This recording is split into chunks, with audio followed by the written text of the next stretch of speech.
Classificação espectral de estrelas. Página de índice astro. Desenvolvimento histórico. A análise dos espectros estelares começa com as observações de Joseph von Fraunhofer, 1817, do espectro solar e os espectros de várias estrelas brilhantes, publicadas em 1823. Fraunhofer mediu a posição de comprimento de onda de mais de 500 linhas de absorção solar, sendo que as mais proeminentes ainda são identificadas hoje com os rótulos de letras que ele lhes atribuiu.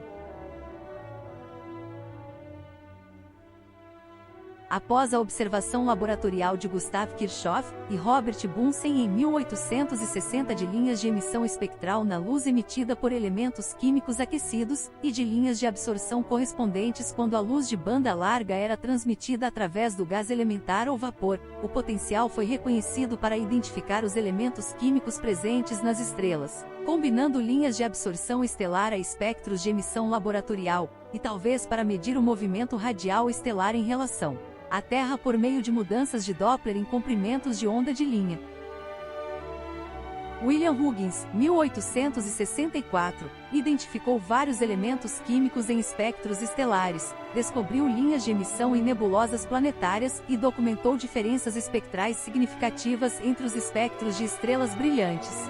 Foram desenvolvidos instrumentos de maior sensibilidade, em especial os espectrógrafos prisma feitos por Lewis Rutherford, 1863, e os espectrógrafos de alta difusão de dispersão feitos por Henry Rowland, 1887. Usando um espectrógrafo de sua própria construção, Rowland fotografou o primeiro atlas do espectro solar, mapa fotográfico do espectro solar normal, 1888, uma série de placas que se reuniram em uma imagem de 40 pés de comprimento resolvendo mais de 20.000 linhas de absorção solar. Desde o início, os astrônomos propuseram esquemas para classificar a variedade observada de espectros estelares. Entre as primeiras e mais influentes delas estava um sistema de 4 categorias: estrelas que correspondem a Sirius, segunda ao Sol, terceira Betelgeuse ou quarta estrelas de carbono, desenvolvido pelo padre Angelo Sec de 1863 a 1870 com base na cor da estrela e na força e largura relativas das características de absorção espectral. Diagrama à direita. Por que as estrelas diferem em cores e características espectrais? Alguns astrônomos adotaram a hipótese proposta por Hermann von Helmholtz, 1863, e James Homer Lane, 1871, de que a energia das estrelas foi criada pela contração gravitacional das nebulosas de gás. Acredita-se que isso produza um aumento contínuo da temperatura estelar até a contração máxima, seguido por um resfriamento prolongado do corpo compacto, em uma sequência de cor vermelho-branco-azul, branco-vermelho-vermelho. 2 sistemas de classificação influentes baseados nessa ideia foram propostos por Hermann Karl Vogel, de 1874 a 1895, e por Norman Lockyer, 1890. A descoberta do hélio terrestre em 1895, que coincidiu com as linhas de absorção solar notadas no eclipse solar total de 1868, estimulou Vogel, 1899, a revisar seu sistema para que estrelas com linhas de hélio estivessem no lado compacto e resfriamento do processo de contração. Essas conjecturas evolutivas foram substituídas por um ambicioso e puramente empírico projeto de catalogação lançado em 1885 no Observatório da Universidade de Harvard, baseado em uma pesquisa fotográfica composta por 10.351 espectros estelares compilados sob a supervisão de S. Pickering. O projeto foi financiado como um memorial póstumo ao médico nova-iorquino Henry Draper, um ávido astrônomo amador e pioneiro da espectrografia fotográfica, por sua viúva Mary Anne. A classificação de espectros para o primeiro catálogo Henry Draper, 1890, foi realizada sob a supervisão de Williamina Fleming por um quadro de computadores femininos, assim chamado porque equipes astronômicas semelhantes foram usadas para calcular efêmeros e órbitas estelares binárias. Para este trabalho, Pickering e Fleming adotaram o método de Draper de aplicar etiquetas de letras de AM sobre subdivisões das 4 categorias SEC para representar linhas de absorção de hidrogênio, mais pronunciadas em estrelas do tipo A como Sirius. Eles adicionaram categorias P e Q para designar objetos que mostraram exclusivamente linhas de emissão, estrelas Wolf-Rayet, nebulosas planetárias e novae. Uma amostra muito expandida de espectros estelares, incluindo estrelas no hemisfério celeste do sul, e novos espectros de alta resolução das estrelas mais brilhantes, exigiu uma categorização adicional que foi abordada em uma divisão de trabalho entre Antônia Maury, sobrinha de Henri Draper, Anne Jumper Cannon e Henrietta Swan Leavitt, entre outros. Maury desenvolveu uma categorização complexa, publicada em 1897, baseada parcialmente na temperatura, começando pelo tipo Orion, ou estrelas B, e na largura das linhas espectrais. Este sistema foi citado nos artigos de Egnard Ertesprung de 1905 a 1909 sobre as diferenças na magnitude aparente, luminosidade, e movimento adequado, distância, através dos tipos espectrais U, P, G e M que abriram o caminho para o diagrama Ertesprung-Russell, o enredo da distribuição da luminosidade e temperatura, da superfície das estrelas, imagem esquerda. Até então, Maury havia deixado o grupo de Harvard devido a conflitos com Piquet e sua recusa em adotar seu novo esquema de classificação e sua base reivindicada na evolução estelar. Ela retornou ao Observatório de Harvard em 1922 para continuar trabalhando sob Arlo Chaplin. Enquanto isso, Cannon produziu uma classificação conservadora que dependia da análise progressiva ou desaparecimento de características espectrais específicas, incluindo L. Foi o primeiro a encomendar corretamente todos os espectros em uma frequência de temperatura, começando com as estrelas do tipo. Seu sistema reteve grande parte do já publicado sistema de letras Draper, combinando várias categorias e soltando seus rótulos de letras enquanto reposicionava outros para formar a agora familiar sequência espectral WUBAFGKMCP, mantido para sempre na memória pela frase mnemônica de gênero, Odd Boys and Funny Girls Kiss Me. Henry Norris Russell endossou essa desordem alfabética porque a ajuda a impedir que o novato pense que o sistema é baseado em alguma teoria da evolução. Cannon adicionou a divisão numérica de categorias em 10 subgrupos para especificar com mais precisão diferenças espectrais sutis. Este último sistema de Harvard foi publicado em 1912, um ano depois que Cannon embarcou na tarefa de catalogar e classificar espectros novos e de alta qualidade de mais de 225 mil estrelas.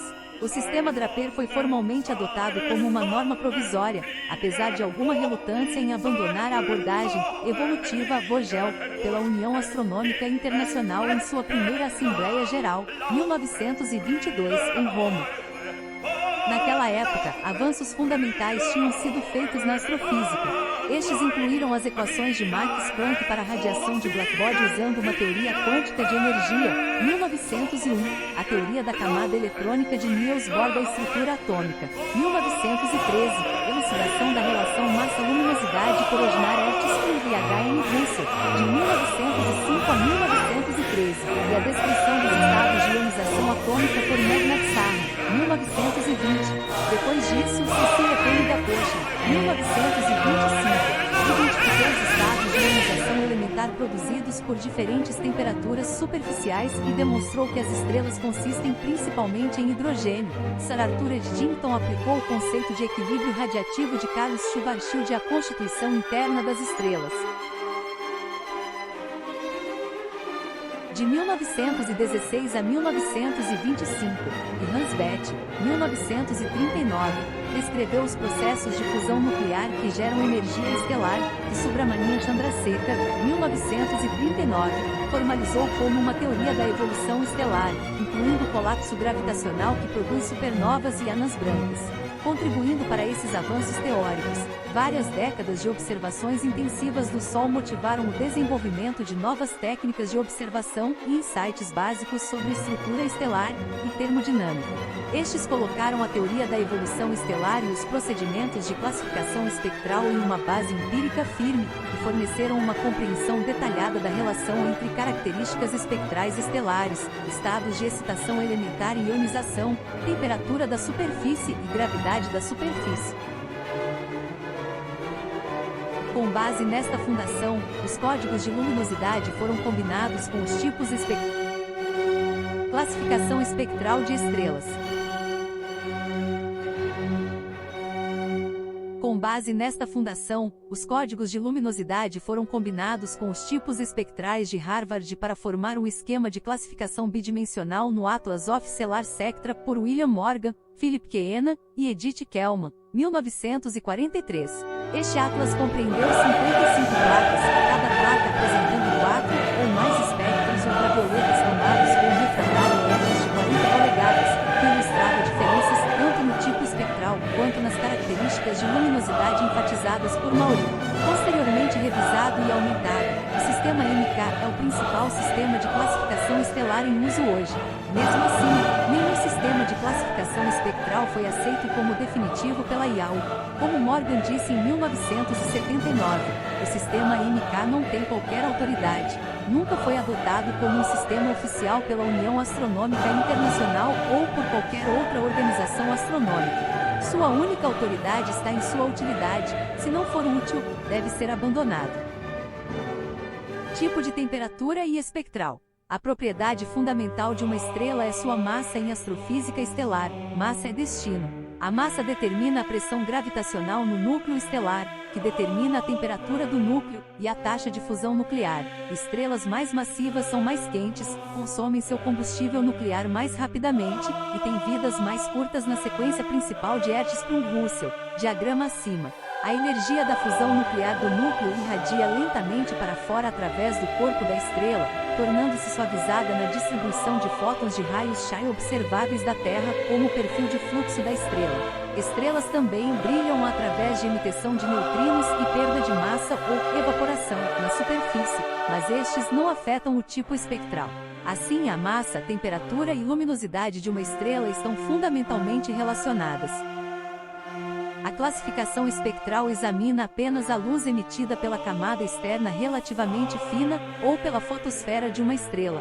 O plasma estelar termodinamicamente estável abaixo da fotosfera cria um espectro de corpo negro contínuo, que atinge um pico a uma temperatura específica. Isso determina a forma geral do perfil de fluxo de uma estrela desde o perfil de alta energia, de ascensão de esquerda das estrelas, azuis, tipo O e B que atingem o pico no ultravioleta, através do perfil relativamente plano das estrelas brancas, tipo F e G que atingem o pico no visual, até o perfil de baixa energia, ascendente de estrelas vermelhas, tipo K e M que atingem o extremo vermelho ou infravermelho, diagrama, à direita. O tipo espectral corresponde à temperatura efetiva, T, de uma estrela, que é a temperatura do corpo negro que corresponde ao seu fluxo radiante por área de superfície equivalente à temperatura calculada do perfil Blackbody que melhor se encaixa na forma geral, e no pico de emissão do perfil de fluxo observado. A fotosfera diminui de dentro para fora. A superfície externa da fotosfera é resfriada irradiando energia para o espaço, o que lhe permite absorver parte da luz do interior estelar. A absorção ocorre quando um fóton de uma energia específica, frequência, aumenta a energia orbital de um elétron específico dentro de um átomo, que retorna à sua órbita original emitindo a mesma energia em frequências mais baixas. A física quântica dita os comprimentos de onda específicos nos quais cada elemento químico absorverá e emitirá luz, o que identifica as linhas de absorção de assinatura para cada elemento em um espectro estelar. Estes aparecem como coxos e entalhes em um perfil de fluxo. À medida que a temperatura da camada exterior da fotosfera diminui, ela é capaz de absorver mais energia e exibir mais recursos de absorção. O aumento da absorção filtra significativamente ou obscurece o perfil de fluxo a baixas temperaturas, especialmente em estrelas e estrelas de alta luminosidade com conteúdo metálico.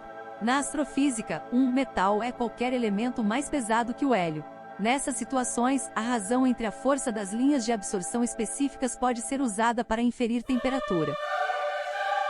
Este método é usado para calcular a temperatura de excitação. Tx, medida como a razão na força das linhas de absorção produzidas por átomos do mesmo elemento em duas energias eletrônicas diferentes, ou a temperatura de ionização. T, medida como a razão na força das linhas de absorção produzidas por átomos do mesmo elemento despojado de um ou mais elétrons. Moléculas simples como cianogênio ou óxido de titânio também se formam na fotosfera de estrelas relativamente frias, temperaturas de alguns milhares de kelvins, e a temperatura pode ser estimada por sua aparência e força relativa. Como o pico de excitação ou ionização de diferentes elementos ocorre em diferentes temperaturas, como ilustrado no esquema acima, a comparação da força da linha de diferentes elementos pode ser usada para inferir a temperatura efetiva da fotosfera, tipo espectral. As linhas de hidrogênio, H, incluindo as características de absorção intimamente espaçadas que desaparecem no salto de Balmer, são mais fortes nas estrelas tipo A0, daí o lugar original das estrelas A na cabeça da sequência estelar, e crescem mais fracos em temperaturas mais altas e mais baixas. As linhas de sódio, Na, e cálcio, K, tornam-se significativas nas estrelas tipo G e se tornam mais proeminentes à medida que as estrelas se tornam mais frias. Moléculas diatômicas, incluindo óxido de titânio, TiO, cianogênio, CN, e muitas moléculas orgânicas se formam quando as temperaturas da fotosfera caem abaixo de alguns milhares de kelvins. Nos objetos anãs marrons mais frios, vapor de água, H2O, e metano, CH4, podem se formar na atmosfera. Aula de raio e luminosidade. Diferenças na luminosidade não são causadas pela massa de uma estrela, mas por sua idade. Depois que uma estrela de sequência principal queimou, através da fusão nuclear, hidrogênio suficiente para acumular um núcleo maciço de cinzas, de hélio, que leva cerca de 10 bilhões de anos para uma estrela de massa solar, este núcleo entra em colapso sob seu próprio peso, aumentando a temperatura do núcleo ao ponto onde a fusão de hélio pode ocorrer e a pressão térmica resultante neutraliza a contração gravitacional. A estrela funde hélio em carbono dentro de uma concha de hidrogênio ainda em chamas. Nas estrelas mais massivas, um colapso semelhante de cinzas de carbono se funde para formar oxigênio, que se combina para formar elementos mais pesados, neon, sódio, magnésio, enxofre, silício, e finalmente, metais até ferro, que não podem liberar energia através da fusão nuclear. A energia não é liberada através da fusão de ferro, mas deve ser adicionada para que isso aconteça, o que significa que elementos químicos mais pesados que o ferro são formados apenas no colapso energético e na explosão de uma supernova, onde a energia necessária é fornecida por um colapso gravitacional catastrófico. Na devolução de uma estrela envelhecida, a pressão externa da energia liberada pela fusão de elementos mais pesados é capaz de equilibrar a força interna da gravidade. Mas em algum momento a massa das cinzas do núcleo é insuficiente para comprimir o núcleo na temperatura necessária para fundir elementos mais pesados, e a gravidade vence.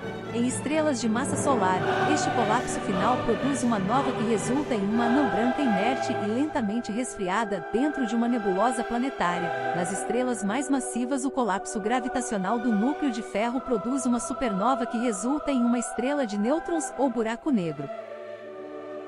Antes que esse colapso do estágio final ocorra, o aumento do fluxo de energia produzido pela transição para a fusão de hélio causa um aumento dramático no raio da estrela. Como a fotosfera se expandiu a uma grande distância do núcleo nuclear, e também tem uma área de superfície muito maior, sua temperatura diminui. Além disso, por ser muito mais distante do centro de massa, a pressão gravitacional na fotosfera é reduzida, ela se expande e se torna mais rarefiana. Esta fotosfera mais fria, maior e menos densa causa um estreitamento e fortalecimento das linhas espectrais e o aparecimento de muitas linhas de absorção de quaisquer metais que faziam parte da composição original da estrela. Diagrama direito, inferior. O aumento da área de superfície da estrela também aumenta a luminosidade da fotosfera e a magnitude absoluta da estrela. Essas estrelas maiores e brilhantes são estrelas subgênitas, gigantes ou superjeitas, que podem ser de dezenas a centenas de vezes o raio e emitir centenas a milhares de vezes a energia das estrelas principais sequências da mesma massa. Essas alterações espectrais são indicadas como a classe de luminosidade juntada ao tipo espectral. A extensão dessas alterações indica o aumento relativo do raio estelar. Isso é ilustrado no diagrama, acima à direita, nos perfis de fluxo de uma estrela do tipo F0 na sequência principal. V, uma estrela de massa F0 com um grande núcleo de cinzas de hélio, subgera, terceira, e uma estrela F0 com um núcleo de queima de hélio e raio muito expandido, supergêsigo, IA. Esses perfis ilustram os efeitos espectrais da diminuição da pressão gravitacional superficial, aumento na profundidade da fotosfera, e a diminuição da temperatura da superfície que resultam de um aumento no raio estelar. Equações físicas. A astrofísica pode ser resumida em um punhado de equações básicas padronizadas em unidades solares. A temperatura efetiva ou temperatura de cor pode ser derivada do comprimento de onda de pico, Max, em metros, de um espectro de temperatura T, em kelvins como Max igual 2,898x10-3 TK Lei de deslocamento de Wien. Se o pico for obscurecido por características de absorção, a temperatura efetiva pode ser aproximadamente calculada a partir da temperatura da cor, conforme descrito abaixo. Então a luminosidade de uma estrela na sequência principal está relacionada à sua massa aproximadamente como LL igual MM 3.5, onde L e M denotam a luminosidade e a massa do Sol. Finalmente, o raio de uma estrela é estimado a partir de sua luminosidade e temperatura da superfície aproximadamente como RR igual LL, TT 4, onde R é o raio do Sol.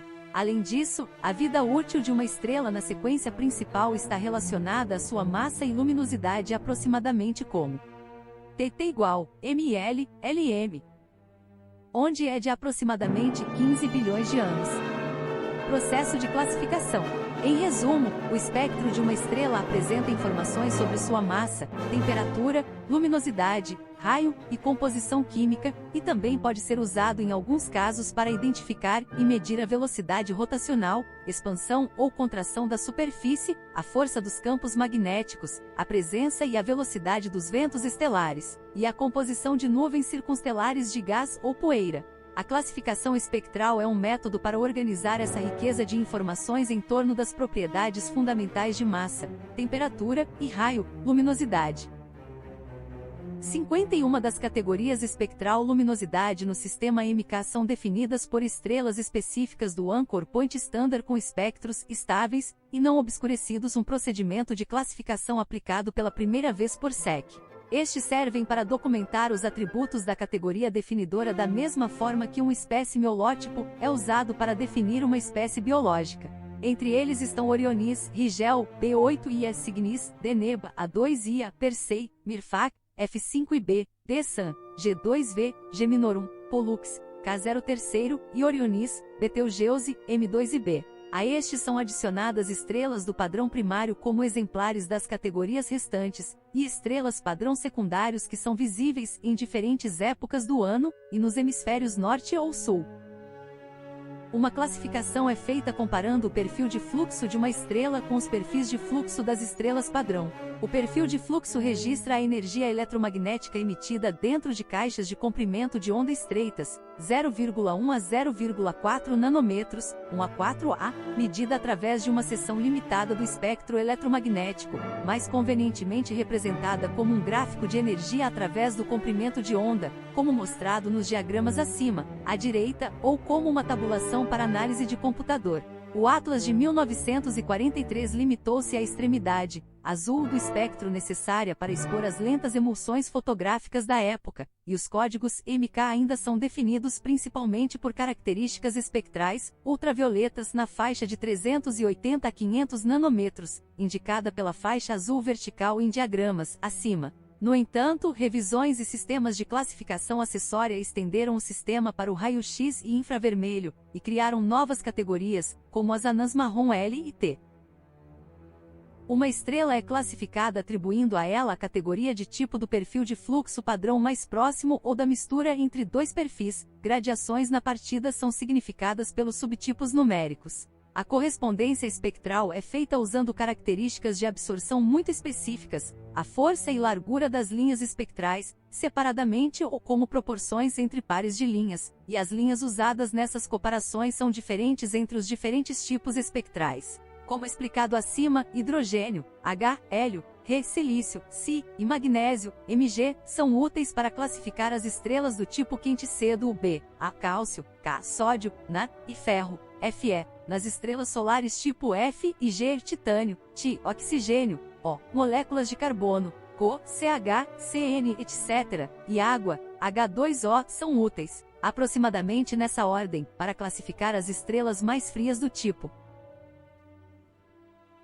K e M e as anãs marrons L e T. Note que esses elementos caracterizam a composição da nuvem de gás original que se contraiu para formar a estrela, pois, com poucas exceções, os elementos formados no núcleo estelar nunca sobem à fotosfera da estrela. Assim, enquanto os recursos de absorção são úteis para calcular a temperatura estelar, eles documentam a formação estelar.